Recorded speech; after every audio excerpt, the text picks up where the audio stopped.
சிவகார்த்திகேயன் ஒரு படத்தில் ப்ரொப்போஸ் பண்ணாரா, பயங்கர இதெல்லாம் இப்போ லைட்டெல்லாம் போட்டு இதெல்லாம் இது கொடுப்பாங்களா, 12 மணி ஆகுமா, பர்த்டே ஆச்சுன்னா வரை எல்லாரும் வெயிட் பண்ணிட்டு இருப்பாங்க, எங்கே என் பாய் ஃப்ரெண்ட் வராங்க கேர்ள் ஃப்ரெண்ட்.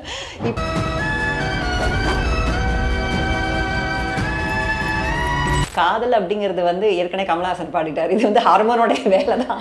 இதை வந்து நம்ம சொல்லிட்டா அவங்களுக்கு கோவம் வரும், என்னங்க இவ்வளோ அருமையான எமோஷனை வந்து நீங்கள் இப்படி சொல்லிட்டீங்க அப்படின்னு சொல்லிட்டு. But that's a truth actually. காதல் ஒன்னில் கடவுள் இல்லையடா, இந்த எழுவு எல்லாம் ஹார்மோன் செய்யும் கலகம் தானடா. படத்தில் ஏதோ காட்டுவாங்க, பட்டாம்பூச்செல்லாம் பறக்கணும், உனக்கு இந்த மாதிரிலாம் ஃபீல் ஆகணும், அப்புறம் இதெல்லாம் பண்ணணும், இதெல்லாம் பண்ணாதாம்மா நீ காதல் அப்படின்னு சொல்லுவேன். அந்த மாதிரி நாங்கள் என்ன சொல்லுவோம் உளவியல் ரீதியாக, அந்த மாதிரி யாருக்கிட்டாலும் வந்ததுன்னா அவங்களை காதலிக்காதீங்கன்னு தான் சொல்லுவோம். ஏன்னா அது உடம்பெல்லாம் அப்படியே பூ பூக்கும். நிறைய விட்டு கொடுத்துருப்பாங்க, நிறைய சாரி சொல்லியிருப்பாங்க, ஃபர்கிவ் பண்ணியிருப்பாங்க. இப்படிலாம் வச்சு தான் அவங்களுடைய பேஸ்மெண்ட்டை ஸ்ட்ராங் பண்ணி இன்றைக்கி வாழ்ந்துட்டு இருக்காங்க. அதுதான் உண்மையான பியூரஸ்ட் ஃபார்ம் ஆஃப் லவ் அப்படின்னு சொல்ல முடியும். லவ் இஸ் நாட் அபவுட் மற்றவங்களை வந்து நான் பொசஸ் பண்ணிக்கணுன்ற விஷயம் கிடையாது, அவங்க நல்லா இருக்கணும் அப்படின்னு நினைக்கிற விஷயம். திருமணமான ஒரு 22 வயசு பொண்ணுங்களாம் கூட என்கிட்ட கேட்குறது என்னென்னா, நான் என்னென்னலாம் படத்தில் பார்த்தோன்னா அதெல்லாம் ஒன்று கூட என் லைஃப்பில் நடக்க மாட்டேங்குதுங்க, என் ஹஸ்பண்ட் ஒன்றுமே பண்ண மாட்டேங்கிறாருங்க, ஒரு பூ கூட வாங்கி கொடுக்க மாட்டேங்கிறாரு, இவரெல்லாம் என்னங்க இவர் அப்படின்னு. அது லைஃப்னா இப்படி தான் இருக்கும், இதான் ரியாலிட்டி.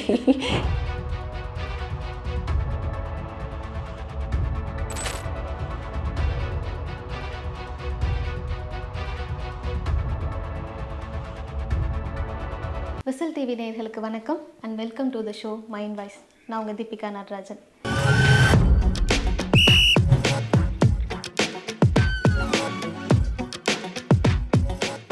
இன்னைக்கு நம்ம கூட மனநல ஆலோசகர் டாக்டர் சித்ரா அரவிந்த் இருக்காங்க. வணக்கம் மேம். வணக்கம் மேம். இது வந்து February வேலண்டைன் மந்த், அதனால உலகமே காதலர் தினத்தை வந்து கொண்டாடுறதுக்காக ரெடி ஆகிட்டு இருக்காங்க. ஸோ இந்த சந்தேகம் வந்து எப்போவுமே இருக்குது, எது காதல், எதெல்லாம் நடந்தால் நம்ம லவ்வில் இருக்கோம் அப்படின்னு அர்த்தம். காதல் அப்படிங்கிறது வந்து இப்போ வந்து அந்த ஒரு 14-15 இயர்ஸில் வரும்போது ரொம்ப ஸ்வீட்டாக அது ஃபீல் ஆகும். லைக் இது வந்து ரொம்ப அருமையான ஒரு இமோஷனாக இருக்கே அப்படிங்கிற மாதிரி ஃபீல் பண்ணுவாங்க. ஒவ்வொரு வயதினரை கேட்டால் அது வேறு விதமாக இருக்கும். ஒரு 21 வயசு அவங்கக்கிட்ட கேட்டாலும் அது ஸ்வீட்டுன்னு சொல்லுவாங்க. ஸோ வேறு வயசில் வந்து அது அப்புறம் வேறு மாதிரி போயிடும். ஸோ அந்த காதல்ன்றது வந்து உரியவர்கள்கிட்ட வாங்குறது நல்லது. ஏன்னா இப்போ காதலுக்கு வந்து ஒரு இது எல்லையே இல்லைன்ற போது ஒரு திருமணமானவர்கள்கிட்ட வந்து ஒரு காதல் வந்து ஒரு கணவன் மனைவிக்குள்ளே வர்றது ஓகே. பட் அதுக்கு மேலே போச்சுன்னா அது ஒரு இன்னொரு பிரச்சனை அடையும். ஆமாங்க, என்னோட காதல் உணர்வு நல்லா இருக்குது அப்படின்னு நம்ம சொல்லிட்டு இருக்க முடியாது அந்த இடத்துல. ஸோ காதல்ங்கிறது இப்போ நம்ம எப்படி ஒரு கோவம் அப்படிங்கிறது திருமணத்துக்கு அப்புறம் வரக்கூடாதா, வரதான் செய்யும், அது ஒரு இமோஷன், அவ்வளோதான். அதே மாதிரி கோபம் இருக்கும், அப்புறம் பதற்றம் இருக்கும், அப்புறம் வந்து ஒரு சந்தோஷம் இருக்கும். இந்த மாதிரியான விஷயங்கள் தான் இந்த காதலும் கூட. அதை வந்து ஏன் இவ்வளோ செலிப்ரேட் பண்ணுறாங்க, இப்போ வேலண்டைன்ஸ் டே அளவுக்கு இருக்குது. எந்த படத்தை பார்த்தாலும் ஏதாவது ஒரு படத்தை சொல்லுங்கள் அதில் காதல்ன்ற ஆஸ்பெக்டே இல்லைன்னா ரொம்ப கம்மி. வேணால் ஹாலிவுட்டில் வேணால் பார்க்கலாம் அட்வென்ச்சரஸ் படம் அது இதுன்னு. நம்ம தமிழ் படத்தில் காதல் இல்லைன்னா வந்து இந்த அடிதடி, இது ரெண்டும் இல்லாத ஏதாவது ஒரு கான்செப்ட் நம்ம கொண்டு வர முடியுமானா முடியாது. ஏன்னா அந்த அளவுக்கு it's close to the heart of people. அது ரொம்ப பிடிக்கும், அவங்களால ரிலேட்டபிளாக இருக்குங்கிறதுனால அந்த விஷயம். ஆனால் இதோடைய உண்மையான விஷயத்தை நான் சொன்னேன்னா எல்லாருக்கும் சப்புன்னு போயிடும் ஆக்சுவலாக. ஏன்னா காதல் அப்படிங்கிறது வந்து ஏற்கனவே கமலஹாசன் பாடிட்டார். இது வந்து ஹார்மோனோடைய வேலை தான். இதை வந்து நம்ம சொல்லிட்டா அவங்களுக்கு கோவம் வரும், என்னங்க இவ்வளோ அருமையான எமோஷனை வந்து நீங்கள் இப்படி சொல்லிட்டீங்க அப்படின்னு சொல்லிட்டு. But that's a truth actually. இது ஹார்மோனோட வேலை. ஏன்னா உங்களுக்கு ஒரு 5 வயசு குழந்தைக்கு காதல் வந்துச்சா அப்படின்னா அது ஒரு அன்பா, ஒரு தூய்மையான ஒரு அன்பாக தான் நம்ம அதை பார்க்குறோம். ஒரு தாய்கிட்ட இருக்கிற ஒரு காதலாக பார்க்குறோம், அதை பாசம்னு நம்ம சொல்லலாம். இதே 12-13 வயசுல நம்ம வரும்போது வந்து இதை ஒரு காதல் அப்படின்னு ஒரு பேச்சை சொல்கிறோம். ஏன் அப்படின்னா அந்த டைமில் தான், அது வரைக்கும் நம்ம பாட்டுக்கு விளையாடிட்டு இருப்பாங்க, ஜாலியாக வெளியில் போகிறது விளையாடுறதுன்னு எந்த ஒரு கள்ளத்தனமும் இருக்காது அந்த மனசில். அப்போது அந்த 12-13 வயசு வரும்போது தான் ஒரு ஆப்போசிட் செக்ஸ் நம்ம வந்து அட்ராக்ட் பண்ணணும், நம்ம நல்லா மேக்கப் பண்ணிக்கணும், அவங்க பார்வையில் நான் அழகாக இருக்கணும் அப்படிங்கிற மாதிரி வந்து எண்ணங்கள்லாம் இப்போ மீசை முளைச்சோடனே வந்துடுது, பெண்களுக்கு பருக்கள் வந்தோடனே வந்துடுதுன்னா இது is nothing but a symptom of hormones, அவ்வளோதான். ஹார்மோன் வந்து செகண்டரி செக்ஷுவல் பிரைமரி செக்ஷுவல் கேரக்டர்ஸ்லாம் டெவலப் பண்ணும். அப்போ தான் இந்த பருக்கள் வரப்போகுது, இந்த மீசை முளைக்க போகுது, இதெல்லாம் அவங்களுடைய உடல் பாகங்கள் மாறப்போகுது. ஸோ இது வந்து விஞ்ஞானபூர்வமாக பார்த்தீங்கன்னா இந்த சேஞ்சஸ்னால வருது. இந்த சேஞ்சஸ் வருது என்ன சொல்லுதுன்னா, ஒரு ஆக்சுவலாக ப்ரொக்ரியேஷனுக்கு தான் நம்ம நோக்கி போகிறோம். இந்த விஷயம் நம்மளை வந்து ஒரு பாடியை ப்ரிப்பேர் பண்ணுது, நாளைக்கு வந்து ஒரு ரீப்ரொடக்ஷன், நம்மளுடைய உலகம் வந்து இதோட அழிஞ்சிட முடியாது, உங்களோட என்னோடையும் நிறைய பேர் இன்னும் வந்து தழைச்சி வரணுங்கிறதுக்கான இந்த ஒரு ஹார்மோன், எல்லா ஹார்மோனுக்கும் ஒரு ஃபங்க்ஷன் இருக்குது. இப்போ கண்ணு வந்து பார்க்குறதுக்கு இருக்குன்ற மாதிரி அந்த ஒரு ஹார்மோனோடைய ஃபங்க்ஷன் வந்து ஃபார் ரீப்ரொடக்ஷன். அது வந்து என்ன பண்ணுதுன்னா, நம்மளை இதை பற்றின விஷயங்களை வந்து வெளியில் சொன்னாங்கன்னா எல்லாரும் என்னங்க இப்படி அப்படின்னு சொல்லுவாங்க. ஸோ அது வந்து அக்செப்டபிள் கிடையாது. நம்ம சமுதாயம் அதை என்றைக்குமே அக்செப்ட் பண்ணிக்காது இந்த மாதிரி ஒரு விஷயத்துன்றதுனால. ஒரு காதல் அப்படின்னு நம்ம சொன்னால் இதே இது எங்களோட காலம் ஒரு இப்போ 20 வருஷத்துக்கு முன்னாடிலாம் சொன்னீங்கன்னா அப்போவுமே அதை கொச்சைன்னு சொல்லுவாங்க. காதலை வந்து இப்போ தான் வந்து நம்ம ஒரு ரேஞ்சில் பிளட்டானிக்காக வச்சுருக்கிறோம். இதே இது ஒரு 30 வருஷம் முன்னாடி காதல் இருக்கிறனால அதை அசிங்கமாக பேசுவாங்க. அப்படியா உனக்கு அதுக்குள்ளே இதுவா அப்படின்ற மாதிரி பேசுகிற ஒரு காலம் வந்து ஒரு 40 வருஷத்துக்கு முன்னாடி இருந்தது. இப்போ வேணால் இது வந்து படத்துலலாம் ரொம்ப அது தெய்வீகமாக படுத்தப்பட்டு ரொம்ப ரொமான்டிசைஸ் பண்ணி ரொம்ப அழகழகாக காட்டுறதுனால எல்லாரும் காதலா ஓகே. இதே இது எனக்கு இவங்க மேலே காமம்னா என்னங்க நீங்கள் இப்படி அப்படின்ற மாதிரி கேட்டுருவாங்க. ஸோ அதுதான் உண்மை. அதை மறைக்கிறதுக்கான ஒரு பியூட்டிஃபுல்லான இமோஷனாக சோஷியலி அக்செப்டபிள் வேயாக காட்டுறது தான் இந்த லவ் அப்படிங்கிற ஒரு விஷயம். பட் இதை வந்து நிறையா இளைஞர்கள் வந்து இந்த கரெக்டாக 13 வயசுலேருந்து அவங்க திருமண வயசு இப்போலாம் வந்து 30-32 கிட்ட போயிட்டுருக்கு. ஸோ அது வரைக்கும் இந்த ஹார்மோன்ஸை நீங்கள் எப்படி பண்ணணும் சரி பண்ணிக்கணும் அப்படிங்கிற விஷயங்கள் வந்து யாரும் சொல்லி கொடுக்கறது கிடையாது. எப்படி இதை வந்து நம்ம சரியான வகையில் பண்ணதுனால ஒரு காதல் அப்படிங்கிறது ஒரு காதல் இல்லை மறு காதல் இல்லைன்னு சொல்லிட்டு அப்புறம் இந்த பிரேக்கப்பு இந்த வலிகள் அதெல்லாம் சொல்கிறாங்க பார்த்தீங்களா. அதெல்லாம் நான் சொன்னேன்னா வந்து இது வந்து ஆக்சுவலாக நிறைய சொசைட்டலாக கற்றுக்கிட்ட பாடங்கள் இது.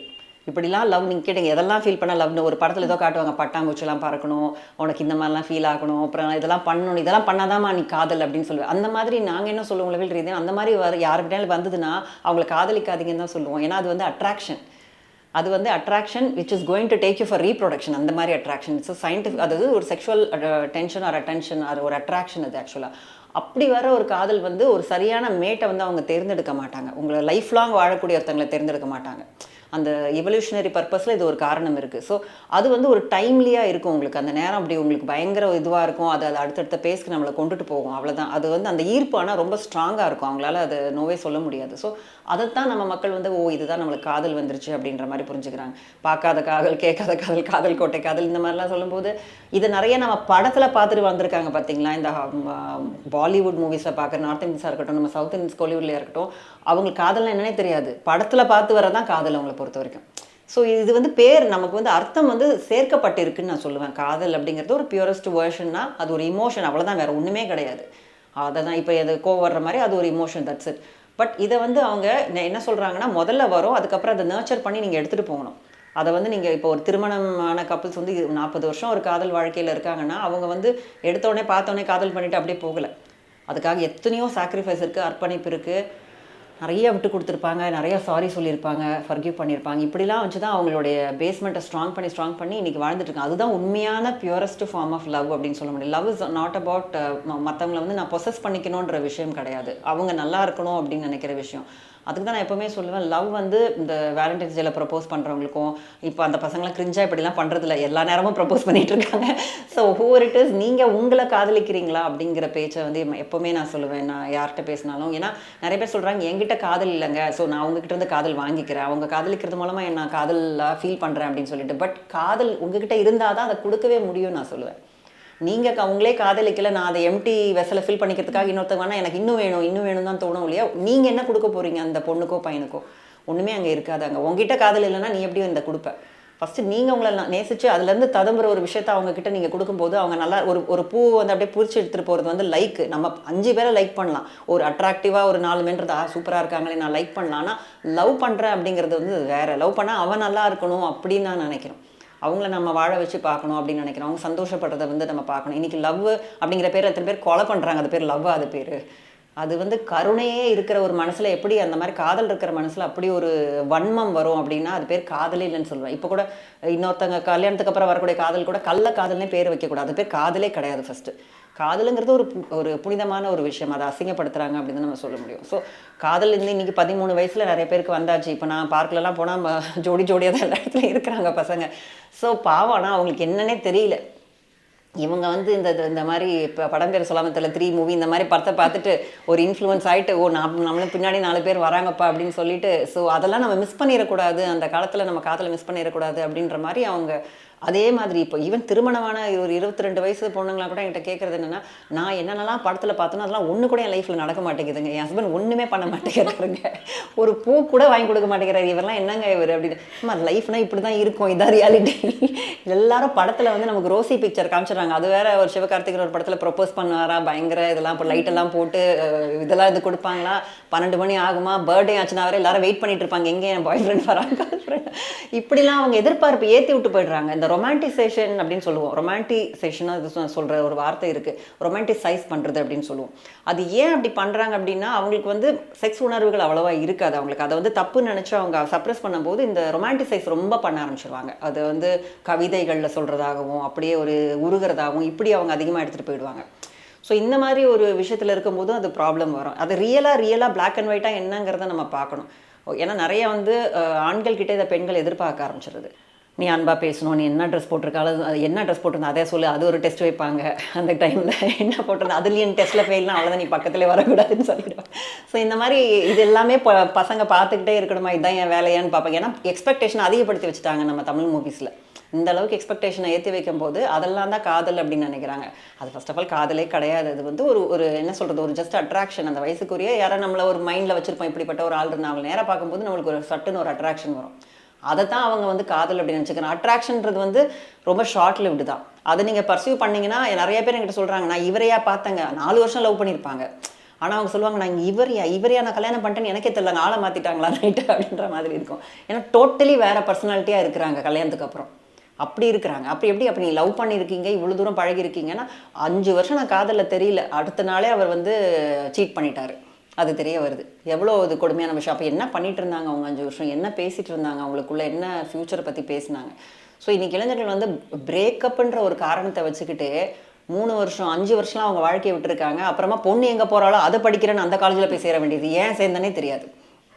எத்தனை பேர் நான் என் கவுன்சிலிங்கில் பார்த்துருக்கேன், நீ இந்த இன்ஜினியரிங் ஏன் எடுத்திங்கன்னா என் கேர்ள் ஃப்ரெண்ட்ஸ் சேர்ந்தா நான் எடுத்துட்டேன் அதனால தான் அப்படின்னுவாங்க. ரொம்ப கஷ்டமாக இருக்குது. இளைஞர்கள் வந்து இப்படி அந்த பொண்ணுக்கு அப்புறம் கல்யாணம் ஆகி போயிடுவா, ஆனால் அவன் எடுத்த கரியர் அவனோடய தான் அது தங்கிரும். அவன் அந்த படிப்பை ஏன் பிடிக்காமே அவன் படிச்சுட்டு இருப்பான் அதை கடைசி வரைக்கும்.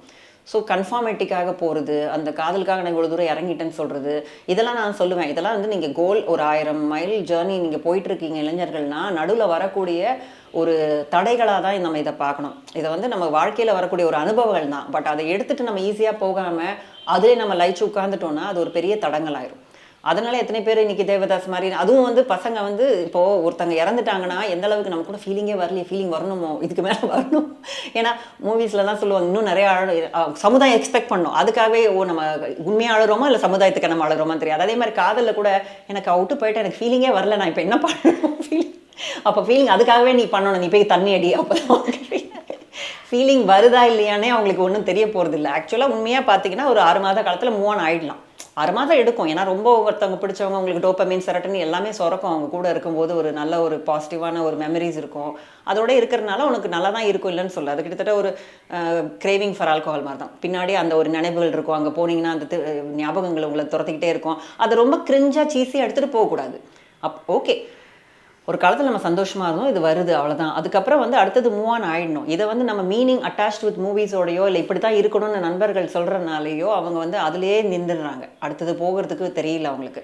இது ஒரு 6 மாத காலம் நம்மளை கஷ்டப்படுத்த தான் செய்யும். அதில் வந்து யாரும் தப்பிக்க முடியாது. ஆனால் அந்த காலம் வந்தவர் இதுவும் கடந்து போகும்னு சொல்லிட்டு அவங்க மனசில் இன்னொரு புத்துணர்ச்சி வரும், இன்னொரு புது காதலும் வரும்.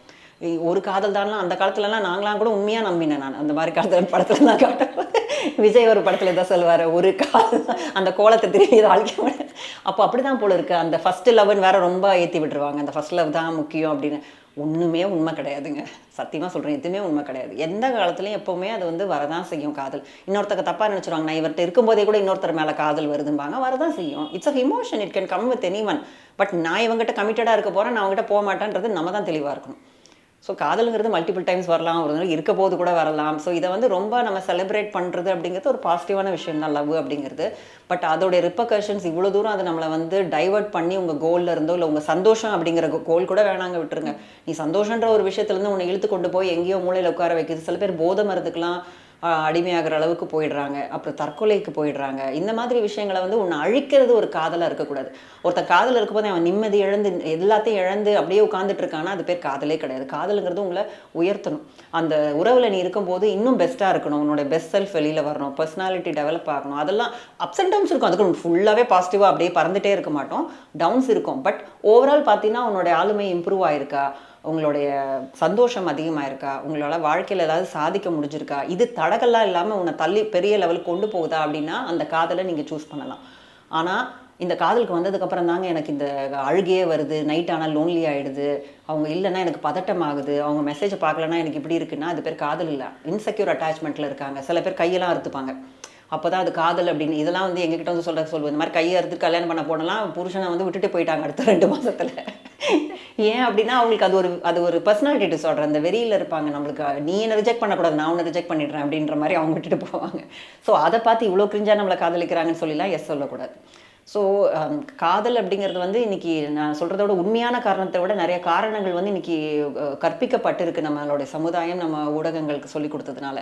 அந்த விஷயத்தை விலக்கி பார்த்து இது ஒரு சாதாரணமாக ஒரு இமோஷனாக பார்த்தீங்கன்னா அதுவும் கடந்து போகும், காதலும் கடந்து போகும்ன்ற மாதிரி களவும் கட்டுற மாதிரி காதலும் கடந்து போகும். இது ஒரு அருமையான எபிசோடு உங்கள் லைஃப்பில் வரும், அதை நம்ம என்ஜாய் பண்ணிவிட்டு நம்ம போயிட்டே இருக்கலாம். அதோடைய இதை வந்து ஒரு பாசிட்டிவாக நினச்சிட்டு நம்ம போகலாம். அதனால் நான் கஷ்டப்பட்டேன், நான் துயரப்பட்டேன் அப்படின்றதெல்லாம் வந்து சொல்கிறீங்கன்னா அப்புறம் வந்து then it's not actually love. It will be there. அந்த பெயின் இருக்கும், அது வந்து ஒரு 6 months உங்களை வந்து அந்த டிப்ரெஸ்ட் ஃபீலிங்கில் இருக்கும். அதுக்கப்புறமா அடுத்தது நம்ம போயிடுவோம். ஸோ இதுதான் என்னோடய உளவியல் பார்வையில் நான் காதல் அப்படின்னா நிறைய பேருக்கு அது சப்புனா இருக்கும், என்னங்க இவ்வளோதானா அப்படின்னு.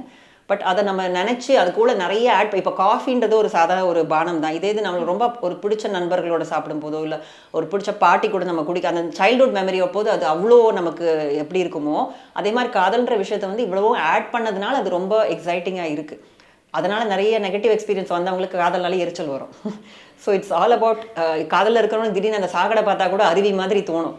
இது காதல் இல்லைன்னா அது வந்து என்னடா இவ்வளோ நாத்தடிக்குது, உலகமே மாறி தெரியும், அவங்க கண்ணுக்கு வைரமுத்து பாடல்கள் மாதிரி தான் தெரியும். பட் அப்போ நீ எப்போவுமே காதலில் இருந்து யார் கூடனா உங்களோட காதலில் இருந்தீங்க அப்படின்னா கண்டிப்பாக வாழ்க்கையில் முன்னேறவும் முடியும், ஒரு சரியான துணையை தேர்ந்தெடுக்கவும் முடியும்.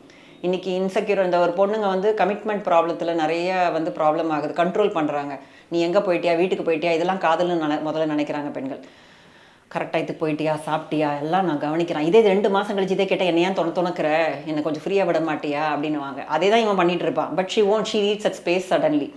ஸோ அதெல்லாம் நம்ம காதல் நினச்சக்கூடாது. எப்போவுமே காதலுங்கிற செக்யூராக இருக்கிறவங்க வந்து உங்களுக்கு இடைவெளி கொடுக்கணும். அதே நேரத்தில் அவங்களும் வந்து இருக்கணும். செக்யூராக இருக்கிறவங்க வந்து டிபெண்டும் ஆவாங்க, அவங்க வந்து இல்லாத போது சந்தோஷமாக இருக்க முடியணும். 24 மணி நேரம் நான் கூடவே இருக்கிறது தான் காதல்னா அப்படி கிடையாது. பிரியும் போது நான் அப்படியே அழுறேன் கதறேன் அப்படின்ற மாதிரி இருக்குதுன்னா அது பேர் இன்செக்யூர். அதான் நீ அட்டைப்பூச்சி மாதிரி பிடிச்சி வச்சுட்டு இருக்கீங்க அவங்களான்னு அர்த்தம். அவங்க இல்லாமலும் ஏங்க தெரியணும், அவங்க கூட சார்ந்து இருக்கிறது தெரியும். சில பேர் காதல் வாங்க அவங்ககிட்ட எந்த ஹெல்ப்பும் கேட்க மாட்டாங்க. அப்படி இருக்கக்கூடாது. You can ask for helps, எல்லாமே கேட்கலாம், ரெக்வஸ்ட் பண்ணலாம், எல்லாமே அவங்களுக்கு எல்லா உரிமையும் இருக்குது. அதே நேரத்தில் அவங்க இல்லாமலும் என்னால் இண்டிபெண்ட்டாக இயங்க முடியும், அவங்க இல்லைன்னா நானே இல்லை அப்படின்ற மாதிரிலாம் ஏதோ படத்துலலாம் சொல்லுவாங்க. அதெல்லாம் வந்து காதல் கிடையாது, அது வந்து டாக்ஸிக் ரிலேஷன்ஷிப் அதெல்லாம். ஸோ இதுதான் என்னுடைய பார்வையில் காதல் அப்படிங்கிறது. காதல் பற்றி நிறைய விஷயம் பேசணும். அட் தி எண்டில் அது ஒரு அட்ராக்ஷனாக இருந்தாலோ இல்லை நிஜமாவே காதலாக இருந்தாலும் கூட அவங்க இல்லைன்னா எனக்கு கஷ்டமாக இருக்கும், பிரேக்கப்க்கு அப்புறம் எனக்கு வலிக்கும். அப்படிங்கும்போது அது என்னெல்லாம் பண்ணி ஓவர் கம் பண்ணலாம்? இது வந்து ஒரு ஷார்ட் டேர்ம் ஆஃப் டிப்ரெஷன் அப்படின்னு தான் நம்ம சொல்லணும். டிப்ரெஷன்றது நம்மளுக்கு ரொம்ப பிடிச்ச ஒரு விஷயம், நம்ம எதுக்கு நம்ம ரொம்ப வேல்யூ பண்ணுறோமோ அது நம்மளை விட்டு போகும்போது நம்மளுக்கு வரதான் செய்யும். ஸோ அது என்ன கற்றுக் கொடுக்குதுன்னா, இந்த நேரத்தில் வந்து நீ என்ன இழந்திருக்க பாரு, என்னெல்லாம் உன் வாழ்க்கையில் முக்கியமோ அதை நீ இழந்துட்ட பாரு, அது இழக்காமல் இருக்கிறதுக்கு நீ என்ன செய்யணும், இவ்வளோ தான் அந்த மெசேஜ் சொல்லுது.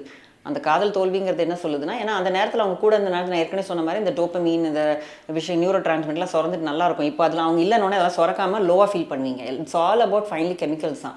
அப்படி இருக்கும்போது அந்த சந்தோஷத்தை நீங்கள் எதில் அடைஞ்சிக்க முடியும் அப்படிங்கிறத நம்ம டைவர்ட் பண்ணணும் நம்ம அட்டென்ஷனை. இப்போ வந்து இது இருக்குமா இல்லையான்ற ஒரு கன்ஃபியூஷன்லேயே கூட நிறைய பேர் இருப்பாங்க. ஒருத்தங்க இறந்துட்டாங்க அப்படின்னா நம்ம மூவ் ஆன் பண்ணிவிடுவோம், சரி மூவ் ஆன் பண்ணி தான் ஆகணும். பட் அவங்க இருக்காங்கன்ற போது என்னைக்காவது வந்துருவாங்கன்னு தயவு செஞ்சு காத்துட்ருக்காதீங்கன்னு தான் நான் சொல்லுவேன்.